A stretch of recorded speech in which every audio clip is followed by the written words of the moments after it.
380 million so'm ozgina savdosi bilan birgalikda bir xona, ikki xona qilingan xonadon ko'rib o'tamiz. Ko'rganlaringizdek, Xonsaroy domlaridan asosiy kirish eshigi, yuvinish xonalari alohida, marhamat ko'rishimiz mumkin.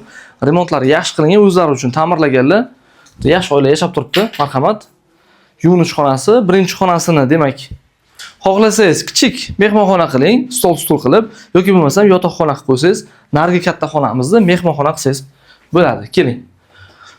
Katta zal qismini ko'rishimizdan oldin bu yerdagi oshxonani ko'rib o'taylik. Bu yerda ovqat tayyorlash uchun hamma sharoitlari bor. Geobrazni joylashgan, xolodilniklar o'rnatib qo'yilgan. Bu xolodilniklar ham qoldiriladi. Duk konturli kotyonlari, isitish tizimlari o'rnatib qo'yilgan va asosiy zal qismini ko'rib o'tadigan bo'lsak, bu yerda xohlang yotoqxona qiling, xohlang mehmonxona qilib qo'ysangiz ham bo'ladi. Balkon qismini ko'rib o'tdik. Xonsaroy domlarini pastki, demak, podest qismlari ko'rinib turadi. Devorimiz kimga ma'qul keladigan bo'lsa, Tinchlik plazani yonida joylashgan ushbu Xonsaroy domlaridan 10-qavatda joylashgan bir xona, ikki xona qilingan xonadonimiz 380 million so'm. Ozgina barakasiga o'tib beriladigan joyi bor. Qisman ipoteka qilish imkoniyati mavjud. Kimga ma'qul keladigan bo'lsa, pastda to'liq ma'lumot uchun har doimgidek o'zimiz raqamlarimizni qoldiramiz. Navoiy uy baraka kanaliga obuna bo'ling.